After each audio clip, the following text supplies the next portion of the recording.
नमस्कार, बहुत बहुत स्वागत है आप सभी का। मैं हूं आपके साथ नम्रता चौधरी। आरसीबी की टीम के लिए जिस तरीके से जश्न मनाया गया था, उनकी जीत को लेकर एक बड़ा कार्यक्रम चिन्नास्वामी स्टेडियम में रखा गया था। ये सारी खुशियां उस वक्त मातम में पसर गई जब वहां पर फैंस के बीच भगदड़ मच गई थी।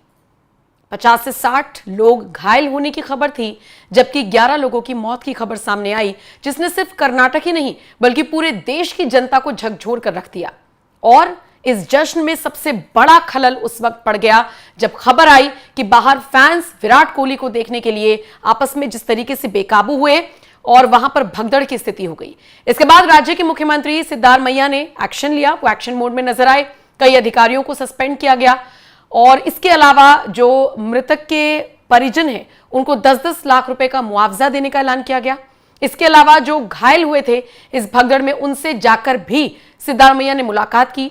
लेकिन फिर भी जिस तरीके से सिद्धारमैया का बयान सामने आया कि महाकुंभ में तो 50 से 60 लोग मर गए थे, अब इस बयान को लेकर वो घिरे हुए हैं। उनसे सवाल पूछा जा रहा है कि अपनी नाकामी को छुपाने के लिए आप महाकुंभ का जिक्र क्यों कर रहे हैं। कुछ लोग सोशल मीडिया पर ही उनको जवाब दे रहे हैं कि महाकुंभ में तो 66 करोड़ लोग आए थे, आपका वो जो स्टेडियम था जिसकी क्षमता आप 35,000 बता रहे हैं, वहां तो 2 से 3 लाख लोग ही आ गए।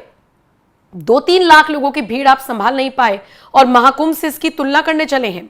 सिद्धारमैया ने कहा कि ऐसी घटनाएं कई जगहों पर हुई हैं, मैं अब इसकी तुलना यहां वहां होने की बात कहकर इसका बचाव नहीं करूंगा, लेकिन कुंभ मेले में भी 50-60 लोग मारे गए थे, मैंने इसकी आलोचना नहीं की। अगर कांग्रेस आलोचना करती है तो यह अलग बात है, मैंने इसकी आलोचना नहीं की। अब जिस तरीके से सिद्धारमैया का ये बयान सामने आया है वो सबके निशाने पर है। लोग उनसे सवाल पूछ रहे हैं कि ये किस तरीके का बयान है, आप मतलब जख्म पर नमक छिड़कने का काम कर रहे हैं और आप महाकुंभ के पीड़ितों को क्यों याद दिला रहे हैं कि उनके साथ वहां पर क्या हुआ था। और दूसरी बात, 66 करोड़ श्रद्धालु एक जगह पर पहुंचते हैं और दूसरी तरफ 2 से 3 लाख लोग पहुंचते हैं और आपसे कंट्रोल नहीं हो पाए। क्या सिद्धारमैया सरकार ये बात नहीं जानती थी कि विराट कोहली की फैन फॉलोइंग कितनी है, आरसीबी की फैन फॉलोइंग कितनी है। इस पूरे मैच को लेकर और आरसीबी की ट्रॉफी विनिंग को लेकर पहले से ही कैसे माहौल तैयार हो रहा था। तो फिर इसका जिम्मेदार या इसका ठीकरा किसी और पर फोड़ने के साथ साथ अपनी जिम्मेदारी सिद्धारमैया सरकार कब लेगी, ये सवाल लगातार उन पर उठाए जा रहे हैं। और इन सब के बीच आम आदमी पार्टी ने भी सवाल उठाए हैं सिद्धारमैया के इस बयान को लेकर। बाकायदा आम आदमी पार्टी के ऑफिशियल हैंडल से एक ट्वीट किया गया है। वो ट्वीट फुल फ्रेम मारिए, मैं आपको पढ़कर बताती हूं कि उस ट्वीट में क्या लिखा है। ट्वीट में लिखा है कि बेंगलुरु में हुई भगदड़ और उसमें 11 लोगों की मौत होना कांग्रेस सरकार की नाकामी है। यह सभी को पता था कि स्टेडियम के बाहर भीड़ इकट्ठी होगी, लेकिन इसके बाद भी सरकार ने इंतजाम नहीं किए। यह हादसा कर्नाटक की कांग्रेस सरकार की नाकामी के कारण हुआ और ऊपर से मुख्यमंत्री का ऐसा बयान आना, इसकी जितनी निंदा की जाए उतनी कम है।